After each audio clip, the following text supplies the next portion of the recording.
preseason key numbers are 1 and 2. Why? Well, because a lot of times it's like an unwritten NFL rule. We're not going to go to overtime. We don't want to risk our players getting injured. So teams that, would typically tie the game with an extra point, they're going to go for it. And so he was just making the case that just remember to keep that in mind, that the key numbers are 1 and 2, Joe. I agree with the move yesterday. So we got the announcement. We have the information of which quarterbacks are going to be starting. If you were hoping to see Deshaun Watson, Aaron Rodgers out there, you will not for the Hall of Fame game. You won't even see Joshua Dobbs, a backup quarterback for the Cleveland Browns. It's going to be Kellen Mond and DTR, the 5th-round pick, probably much of the second half.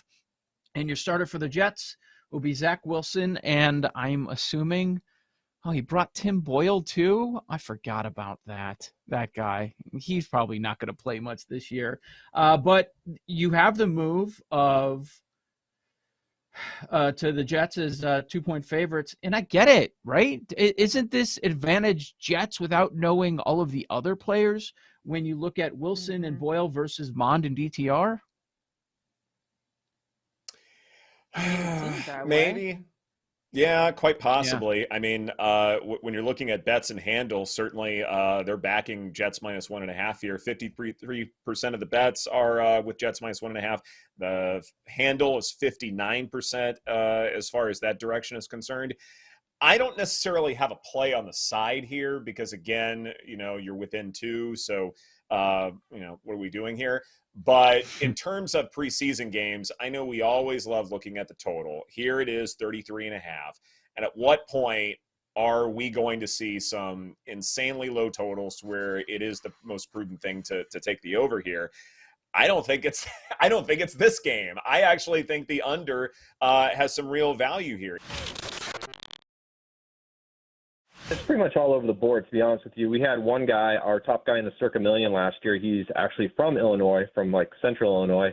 And unfortunately, he had the Packers in that Sunday night game, that last game of the season. He was in first place going into that last game and ended up dropping to third when the Lions covered the spread. But he only had one entry. So he went from winning $1 million down to $400,000, which is, it's still not a bad haul, but he just put one entry in and went in all in on that. We'll see if he does some more this year, but typically there's people who buy in with the max. You'll see guys like, especially with Circa, they will number the alias or the team names. So you'll see 1, 2, 3, 4, 5, up to 5 entries in the Circa Million this year. And you're going to love this, Joe. I'm sure you heard, but 10 survivor entries is the max per person this year. Whew. So there's going to be we've signed a bunch of people up that have maxed it out. I have one guy coming in this weekend, and he's got a couple buddies, so they're going all in on 30 survivor entries. Real quick, Joe, it does seem like if you're going to take someone down the board a little bit, and I've got a couple of guys I'll get to in a bit, but for me to take someone down the board, I probably do have to sacrifice one of those axioms that I'm sort of working with, right? Like play in a really good defense, have a formidable schedule, be a high draft pick, those kinds of things. To sacrifice one of them, you get longer odds, but maybe the payout is worth it. So there is very much a compromise where I don't feel like going down the board, I can maintain everything that I want to see in a pick. Here's the one I like. Give me your thoughts. Lucas Van Ness. I think a lot of things are lining up for him to make an impact immediately. Rashawn Gary goes on the PUP list the other day, still working his way back from the ACL. Don't know when he's going to return. And the list of quarterbacks. I don't see the Packers face a top 10 quarterback in the league until week 11. It is Fields, Ritter, Carr, Goff, Garoppolo, Russell Wilson, Cousins, maybe Stafford if he's still healthy, Kenny Pickett. And then they finally go against Herbert in week 11. I like Van Ness. That was my immediate reaction the morning after the draft, and I think it looks even stronger now. I mean, that's definitely one thing I looked at too, was just, top quarterbacks and receivers that they'll face. So I love that one as well. I think also with the Emmanuel Forbes one, the Commanders defense should be really good. I think he has a great opportunity. I know it does scare me because he's a little further down the board. But I think it's an interesting one. I'm probably going to bet it. Here's a bit of a dark horse going down the board where, slight digging, I went, wow, there's something here. Mm-hmm. It's a safety, came from Alabama, now with the Lions at 20-1, Brian Branch. Yes, I get that secondary was awful, but it has nowhere to go but up.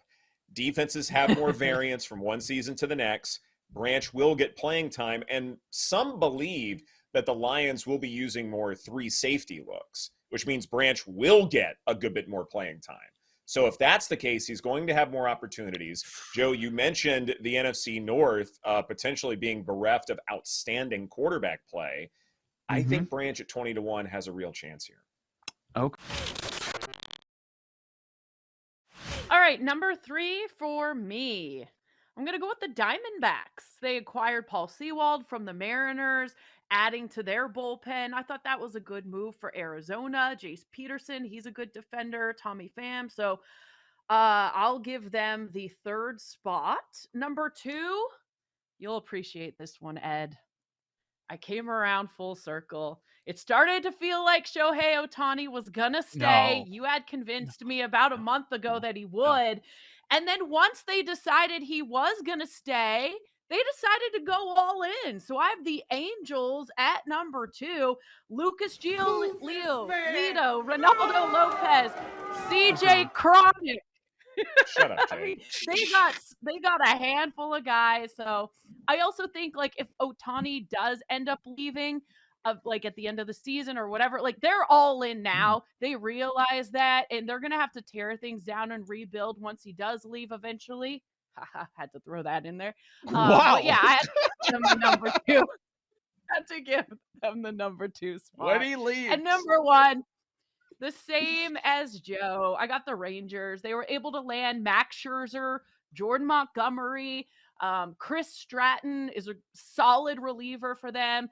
And I don't think many people expected the Rangers to be in this spot. And now they realize the opportunity that they have here, and they needed to bolster their roster. So here they are. I think they deserve the top spot. And my loser, I'm going with the Yankees. I mean, what?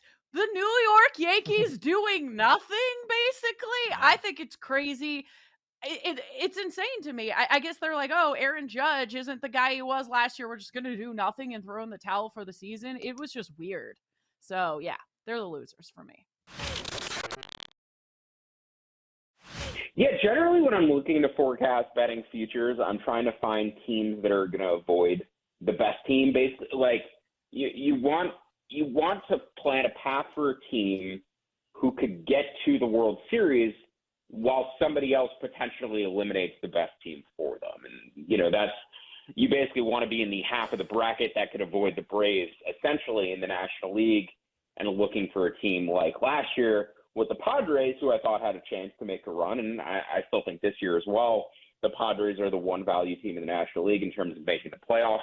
At about plus 250, I think, is a great bet. That those odds should probably be closer to about plus 175, and even their World Series odds at about 45-1. The fair odds on that should be anywhere between 15-1 and 25-1. There's plenty of value on the Padres at this point. I'm not really sure how the bracket would play out in terms of their wild card spot and whether they could avoid the Braves. But yes, especially come playoff time, look at the way that bracket sets up, and then maybe target one of the 3 teams from that quadrant that is not going to be facing the Braves in the NLDS, I should say.